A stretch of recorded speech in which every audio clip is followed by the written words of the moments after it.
brought to you by Hire. Let's do this. Fill it up. Let's do this now. AI कमाल की चीज है। कितनी कमाल की चीज? इतनी कि जो काम पुलिस 19 सालों में नहीं कर सकी वो काम एआई के मदद से हो गया। 2 आरोपी, खतरनाक जो मंसूबे वाले आरोपी थे और उन्होंने जो खतरनाक घटना को अंजाम दिया, उसके आरोपी 19 सालों से फरार थे। चेहरा बदल लिया, भेष बदल लिया, उम्र बीत गई, समय बीत गया और वो लापता हो गए। कहानी कहां से शुरू होती है? 10 फरवरी 2006, केरल, कोल्लम इलाका, तिरुवनंतपुरम से करीब 70 किलोमीटर दूर। वहां एक लड़की है, रंजनी। रंजनी को प्यार होता है पड़ोस के दिविल से। दिविल जो भारतीय सेना, इंडियन आर्मी में पोस्टेड थे, पंजाब के पठानकोट में तैनाती थी। दोनों के बीच प्यार था, रिलेशनशिप बना, रिश्ते बने। इसी दौरान रंजनी प्रेग्नेंट हो गई। रंजनी और दिविल के बीच तनाव बढ़ा, रिश्ता खत्म होने की नौबत आ गई, या कहें खत्म हो गया। दिविल वापस अपनी नौकरी पर चला गया। दूसरी तरफ रंजनी ने बच्चे को जन्म देने का फैसला किया और साथ में स्टेट विमेन कमीशन से दिविल को मिलिट्री से वापस आकर डीएनए टेस्ट कराने का ऑर्डर भी भिजवा दिया। क्यों भिजवाया? क्योंकि दिविल के परिवार वालों ने और दिविल के आसपास के लोगों ने कैरेक्टर असैसिनेट किया था रंजनी का। इस ऑर्डर के पीछे की कहानी रंजनी की मां संतम्मा इंडियन एक्सप्रेस को बताती हैं। दिविल कुमार, उसकी फैमिली ने मेरी बेटी के चरित्र पर सवाल उठाए थे, इसी वजह से वो चाहती थी कि दिविल का डीएनए टेस्ट हो।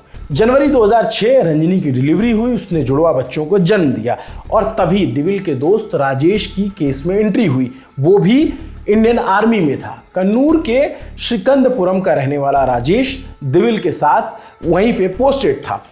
पुलिस के अनुसार वहीं पर इन दोनों ने रंजनी को मारने का प्लान बनाया। राजेश ने रंजनी से अपनी असली पहचान छिपाई और खुद को अनिल कुमार बताया और खुद को कोल्लम का ही बताया। पुलिस के अनुसार जब रंजनी हॉस्पिटल से रिलीज हो गई थी, उस वक्त राजेश उर्फ अनिल ने रंजनी को उसके घर से दूर एक किराए का मकान दिलाया और फिर 10 फरवरी 2006 को राजेश ने रंजनी की मां संतम्मा को बच्चों के जन्म से जुड़ी एप्लीकेशन जमा करने के लिए लोकल पंचायत ऑफिस भेज दिया। दिविल के कहने पर राजेश ने रंजनी पर चाकू से हमले किए और दोनों नवजात बच्चों का गला काट दिया।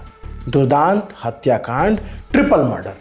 राजेश के बारे में इंडियन एक्सप्रेस से संतम्मा बोली, उनकी मां, राजेश खुद को अनिल कुमार बताकर हॉस्पिटल में हमारा दोस्त बना। उसने हमसे संपर्क कर ये पूछा कि रंजनी की सी सेक्शन डिलीवरी के लिए हमको खून की ज़रूरत तो नहीं है। हमको खून की ज़रूरत नहीं थी। उसके बाद भी वो हॉस्पिटल के आसपास घूमता रहा। जब हमने किराए का मकान लिया तो वहाँ भी आया। जो भी उसने किया सब प्लांटेड था।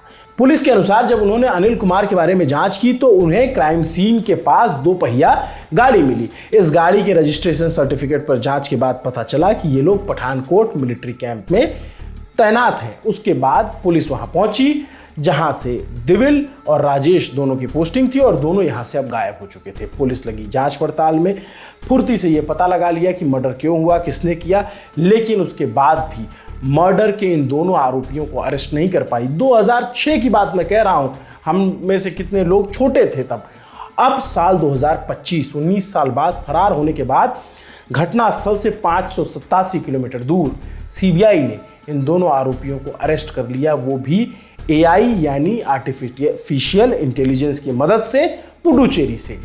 एक बार तो केस संभाल रहे अफसरों को भी लगा होगा कि शायद आरोपी देश छोड़कर भाग गए या फिर कहीं चले गए होंगे, लेकिन जब एआई की मदद से इन लोगों की तस्वीरों को कुछ साल आगे बढ़ाकर देखा गया तो फिर से इनकी तलाश शुरू हुई और अंत में इनको पुडुचेरी से पकड़ लिया गया। साल 2010 में संतम्मा की अपील के बाद इस केस को सीबीआई को सौंपा गया। साल 2013 में सीबीआई ने अपनी चार्जशीट बनाई, लेकिन दोनों मर्डरर्स को तलाश नहीं पाई, ढूंढ नहीं पाई, ये दोनों फरार रहे।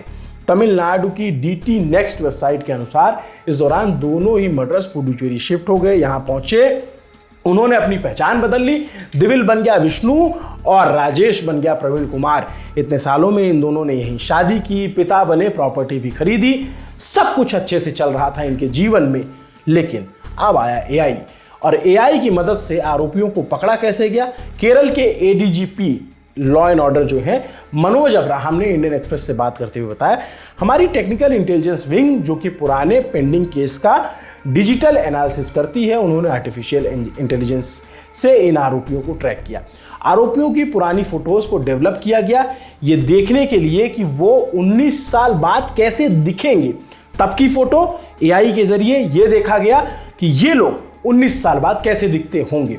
कई ऑप्शन ट्राई किए गए, उनके हेयर स्टाइल से लेकर चेहरे के फीचर्स से लेकर तमाम चीज़ें मैच की गई, एआई की मदद से चेंज किए गए। इन फोटोज़ को सोशल मीडिया पर पड़ी फोटोज़ से मैच कराया गया। एआई द्वारा निकाली गई फोटोज़ पूरी दुनिया के कई लोगों से मैच हुई, लेकिन जो इमेज एआई की इमेज से एक आरोपी फेसबुक पर उसकी जो शादी की फोटो थी उससे मैच हुई 90%।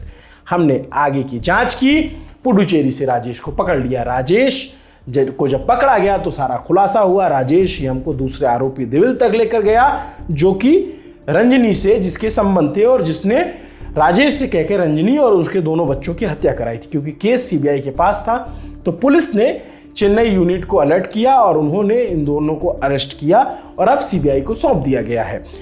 आखिर अंत में 19 साल के लंबे इंतजार के बाद रंजनी को न्याय मिला।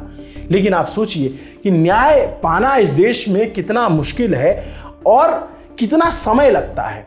एक दो नवजात बच्चों की हत्या हुई, भूल जाइए कि वो केरल में हुआ या तमिलनाडु में हो, कहीं पे हो, देश के किसी भी इलाके में किसी भी कोने में हो, और पुलिस जो आरोपी उनको पकड़ नहीं पा रही थी। वो खुद सेना में थे लेकिन उसके बाद फरार हुए। इतना जघन्य अपराध, इतना हीनियस क्राइम, लेकिन आखिरकार जो तकनीक है उसने साथ दिया।